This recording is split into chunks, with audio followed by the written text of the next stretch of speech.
Guys, তোমরা সবাই কেমন আছো? আর আমিও খুব ভালো আছি। অনেকদিন পর ব্লগ স্টার্ট করেছি। তো দেখো, আমার বর এখন প্যাকিং করছে। দুজনের ড্রেস, দুজনের প্যাকিং করতে লেগে পড়েছি, কারণ আমরা হানিমুন যাচ্ছি কালকে। আমাদের কলকাতা স্টেশন থেকে ট্রেন আছে রাত 11টা। আর কোথায় যাচ্ছে এখন তোমাদের জানাবো না, সেটা তোমরা ব্লগে দেখতে পারবে। তো ব্লগটা কন্টিনিউ দেখতে থাকো। তো দেখুন গাইস, আমরা সবাই রেডি, আমি আর আমার হাজব্যান্ড এখন রেডি হয়ে বসে আছি। তো এখন আমার অবস্থা খুব খারাপ, কারণ আমি রান্না করতে করতে মুখটা পুড়িয়ে ফেলেছি। আমার মুখের অবস্থাও খুব খারাপ। তো আমরা রেডি হয়ে বসে আছি, আমাদের টোটো আসবে, তারপর আমরা টোটোতে উঠে আমাদের চাম্পাটি স্টেশন যাব।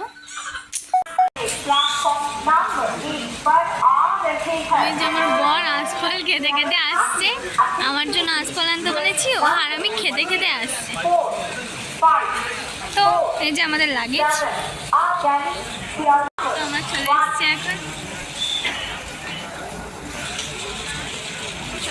এখন স্টেশনে বসে আছি।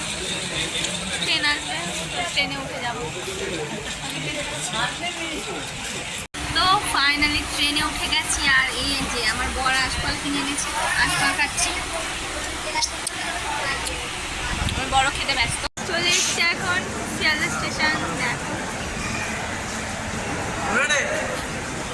এদের অবস্থা, দেখো এসে গেছি, দেখা হয়ে গেছে। তো এখন যাচ্ছি কলকাতা স্টেশন গাইস। তো এরপরে আর কি হয় দেখ।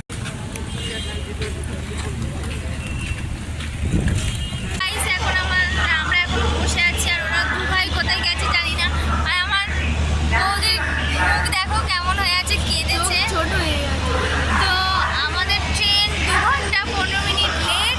এখন আমরা বসে আছি, বসে বসে এখন ব্যাগগুলো পাহারা দিচ্ছি। আর ওরা দু ভাই গেছে মেডিসিন নিতে। তো আপনাদের সাথে সব শেয়ার করবো, আপনারা কন্টিনিউ দেখতে থাকুন ব্লগটা। হাই গাইস, তো আমাদের ট্রেন ফাইনালি চলে এসেছে। আর এখন বাজে ঘড়ির কাঁটায় 4টে, 4:30 বাজে। আর আমাদের ট্রেন আসার কথা ছিল 11:30টায়। কতটা লেট ছিল ট্রেন, আর এতক্ষণ স্টেশনেই বসেছিলাম। তো খুব টায়ার্ড, এখন যাব ঘুমাবো, বাস আর কিছু না। পায়ের অবস্থা দেখো, এখন জাস্ট এটা ভিডিও করতে পাগল আছে। ওই যে আমাদের প্রিয়া রানী আর দাভাই ওখানে আছে।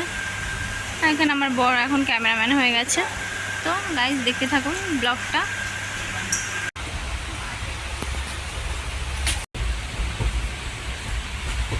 মাথা থেকে হাত সরাও। ওই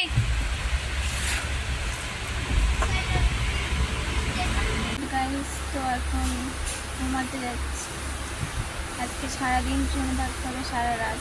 দেখি তারপরে কি করতে পারি।